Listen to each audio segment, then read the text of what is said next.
Okay, let's go.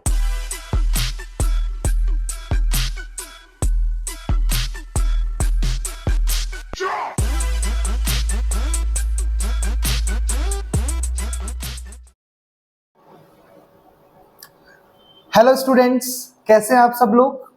Sir हम बहुत अच्छे हैं। Welcome to our YouTube channel Jain tutorial commerce coaching classes. आप सबका बहुत बहुत स्वागत है। आइए आज हम स्टार्ट करते हैं अपने नेक्स्ट चैप्टर को। The next chapter is goodwill, nature and valuation. Sir what do you mean by the goodwill. Sir goodwill होती क्या है, आज हम उसके बारे में कंप्लीटली डिस्कशन करेंगे। तो स्टार्ट करते हैं आज की क्लास। ओके सर, चैप्टर का नाम है वैल्यूएशन ऑफ गुडविल। जी हाँ, चैप्टर का नाम है वैल्यूएशन ऑफ गुडविल।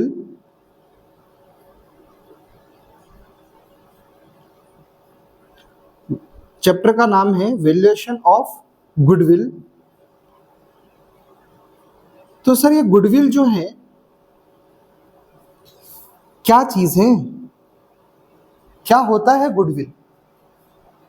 हम कई बार बोलते हैं रेप्यूटेशन। रेप्यूटेशन बेसिकली जो वर्ड है उसको हम टेक्निकली अकाउंटिंग टर्म में बोलते हैं goodwill. But point is sir goodwill का अकाउंटिंग कैसे होगा। क्या गुडविल एक टेंजिबल एसेट्स है या फिर इनटेंजिबल एसेट्स है, इनके बारे में डिस्कशन करेंगे।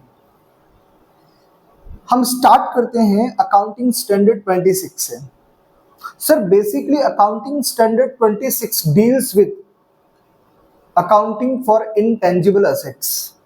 This accounting standard deal with accounting standard, ये कौन सी पार्ट चीज से डील करता है, accounting for intangible assets. Sir क्या गुडविल मेरी इनटेंजिबल एसेट्स है। The answer is yes. वो एसेट्स जो ना तो दिखाई देती हैं ना टच कर सकते हैं, सिर्फ फील किया जा सकता है। Okay, it is all about goodwill. Goodwill it is all about reputation of the firm, it is all about the reputation of the organisation. Sir क्या इसका अकाउंटिंग हम लोग करते हैं, और करते हैं तो कैसे करते हैं, ये हमें बताएगा accounting standard 26। Sir accounting standard 26 deal करता है अकाउंटिंग फॉर इंटेंजिबल एसेट्स। क्या गुडविल मेरी इंटेंजिबल एसेट्स है। अगेन मैं बोलना चाहूंगा यस, ये मेरा इंटेंजिबल एसेट्स है। वो एसेट्स जिसको मैं सिर्फ फील कर सकता हूं, महसूस कर सकता हूं। चलो स्टार्ट करते हैं। सबसे पहला पॉइंट, क्या ये एक इंटेंजिबल एसेट्स है। यस। दूसरा, goodwill is the expected, goodwill क्या है, गुडविल जो है बेसिकली हम बात करें गुडविल के बारे में,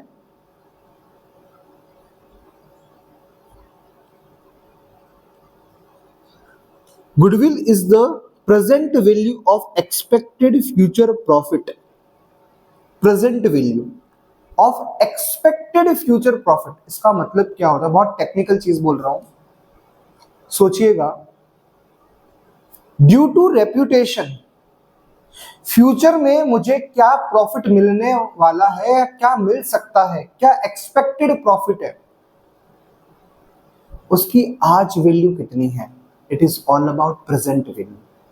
जो फ्यूचर में मुझे मिलने वाला है, जो प्रॉफिट मुझे होने वाला है, उसकी आज करंट डेट में प्रेजेंट वैल्यू कितनी है, प्रेजेंट डेट में उसकी वैल्यू कितनी है। It is all about present value of expected future profit, that is expected to be more than normal profit. हाँ, वो प्रॉफिट आपके नॉर्मल प्रॉफिट से कितना ज्यादा है। रिटर्न ऑन इन्वेस्टमेंट, जो हमने पैसा इन्वेस्ट कर रखा है। एक तो होता है नॉर्मल प्रॉफिट। नॉर्मल प्रॉफिट का मतलब ये हो गया कि आप अपना पैसा जो बिजनेस में इन्वेस्ट कर रहे हैं उस पर नॉर्मली कितना रिटर्न मिलता है। हमने लेटेस्ट सपोज मार्केट रेट के अकॉर्डिंग बोला कि लगभग 10% हमें इस इंडस्ट्री में रेट ऑफ रिटर्न रहता है। तो अकॉर्डिंगली अगर 10 लाख आपका इन्वेस्टमेंट है, 10% आपका प्रॉफिट रिटर्न है, तो बताइए 10 लाख का 10% कितना हो गया? 10 लाख का 10% हो गया 1 lakh rupees. This is the normal profit. But अगर आप एक्स्ट्रा कमा पा रहे हो ड्यू टू रेप्यूटेशन, उसका प्रेजेंट वैल्यू क्या है? ओके चलो सर स्टार्ट करते हैं। क्या एग्जाम में डेफिनेशन आएगी? The answer is no. हम स्टार्ट करते हैं इसके नेचर ऑफ गुडविल से। सर नेचर ऑफ गुडविल की अगर बात करें, दो तरह की गुडविल हो सकती है, self generated goodwill and purchased goodwill. Sir आप बताइए सर सेल्फ जनरेटेड गुडविल क्या होगी और परचेज गुडविल क्या होगी with the example. Late us suppose आपके पास अंबानी जी का कॉल आता है।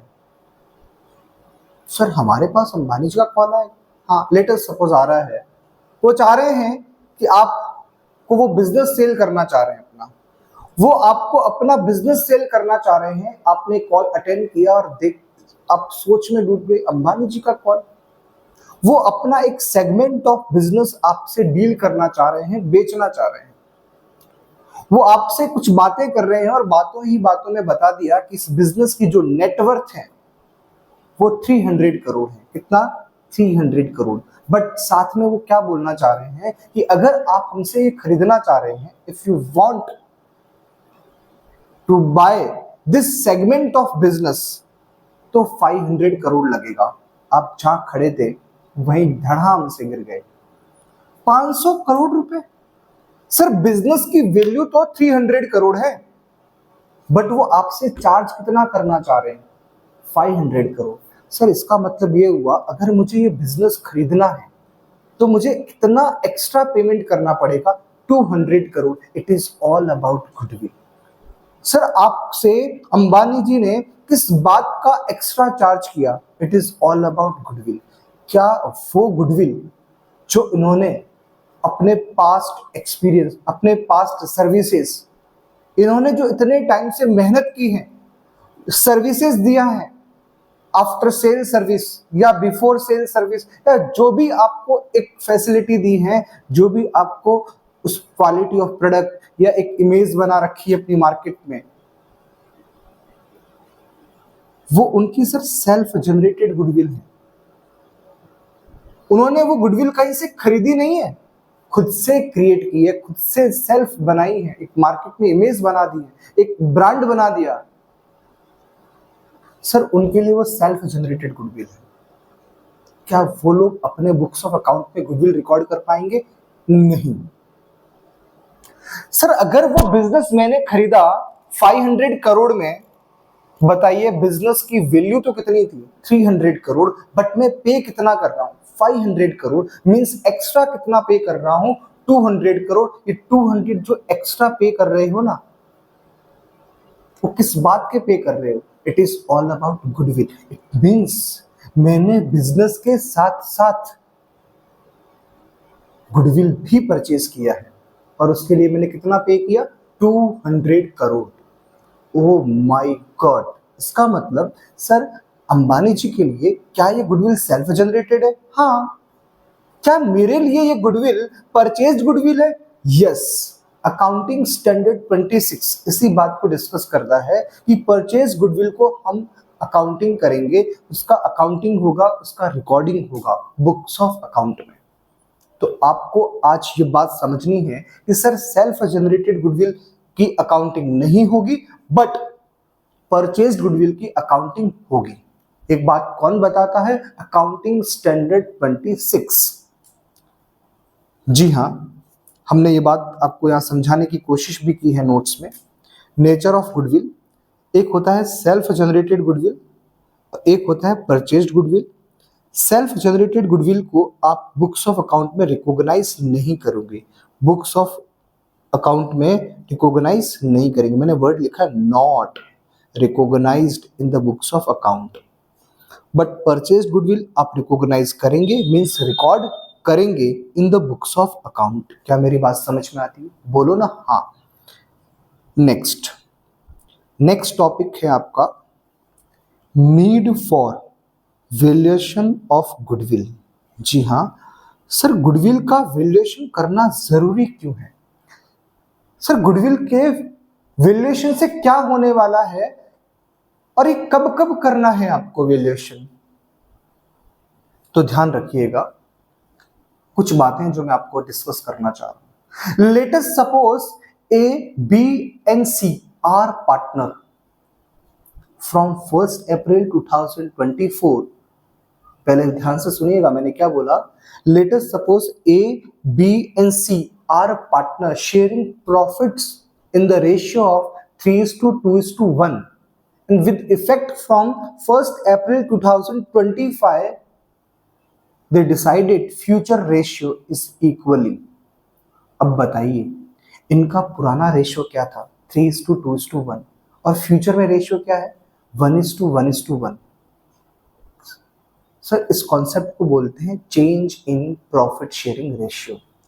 जब भी पार्टनर्स के बीच में प्रॉफिट शेयरिंग रेशियो चेंज होंगे क्या उस समय गुडविल का वैल्यूएशन होगा? The answer is yes, 100%। It means जब भी चेंज इन पीएसआर होगा, change in profit sharing ratio है, तब आप गुडविल का वैल्यूएशन करेंगे। Second point, let us suppose दो पार्टनर है X and Y, Z is admitted as a new partner. अब बताइए अगेन, क्या एक नए पार्टनर का एडमिशन हो रहा है? यस। क्या अब भी गुडविल का वैल्यूएशन होगा?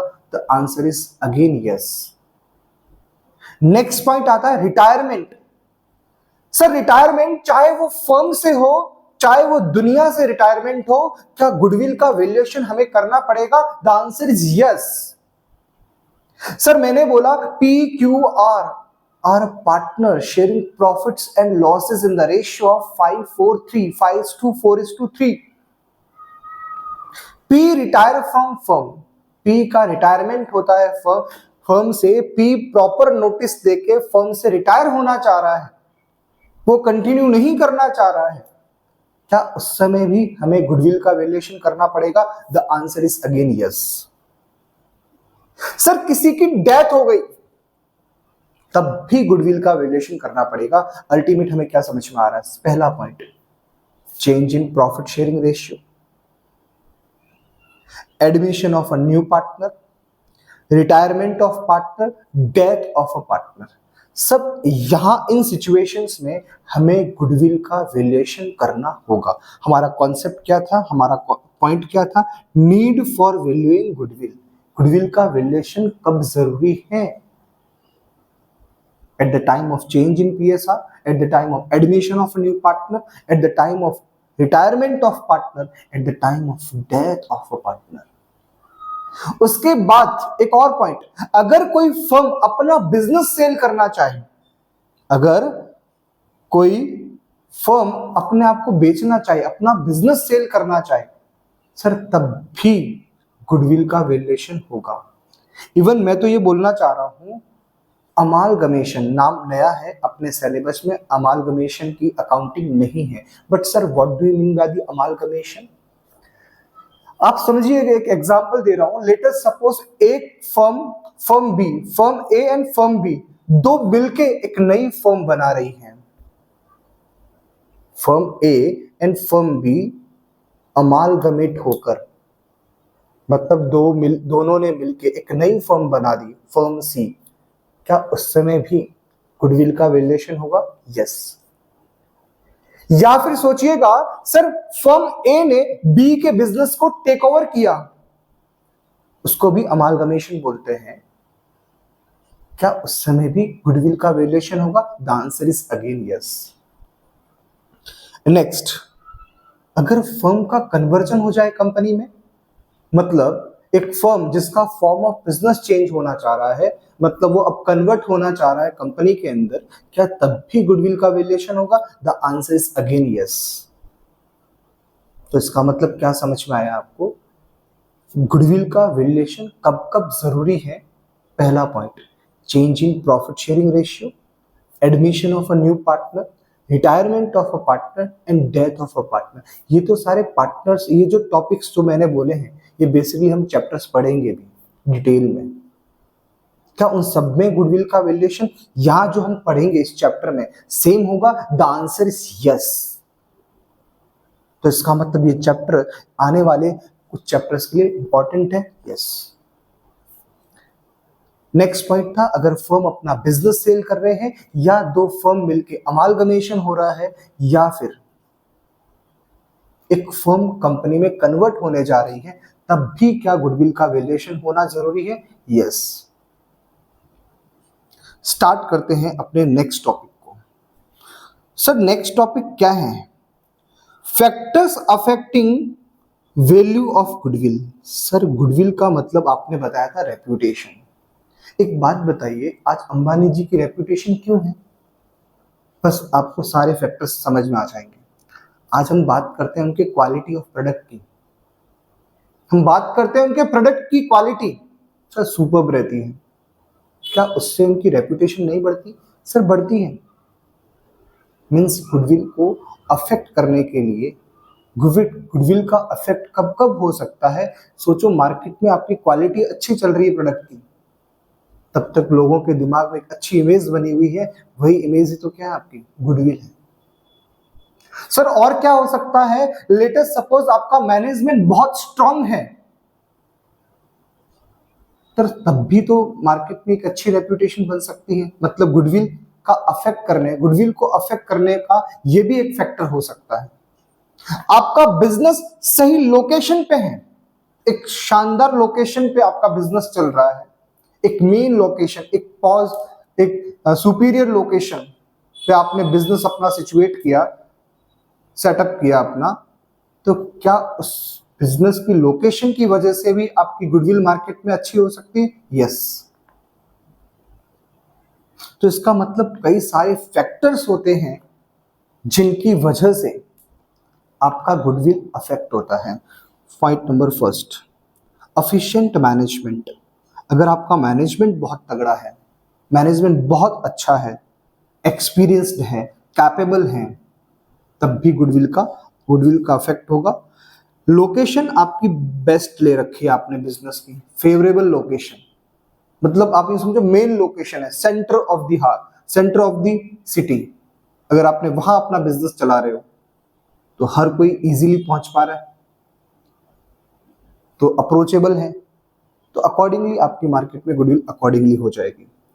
आपने रॉ मटेरियल सप्लायर के साथ या और भी कोई सप्लायर हैं, उन सबके साथ एक लॉन्ग टर्म कॉन्ट्रैक्ट कर रखा है। बताइए, आपके यहाँ जो रॉ मटेरियल आएगा उसकी क्वालिटी का स्टैंडर्ड होगी, आपको रेगुलर चेक करने की जरूरत भी नहीं, क्योंकि आपको पता है कि आपको स्टैंडर्ड क्या चाहिए, आपको क्या क्वालिटी चाहिए। सामने वाला भी प्रॉपर उस चीज को मेंटेन कर रहा है, लॉन्ग टर्म, लंबे टाइम से ऐसा चल रहा है। बताइए, क्या आपके मार्केट में गुडविल बनी रहेगी? यस, उसके अफेक्ट भी होगी।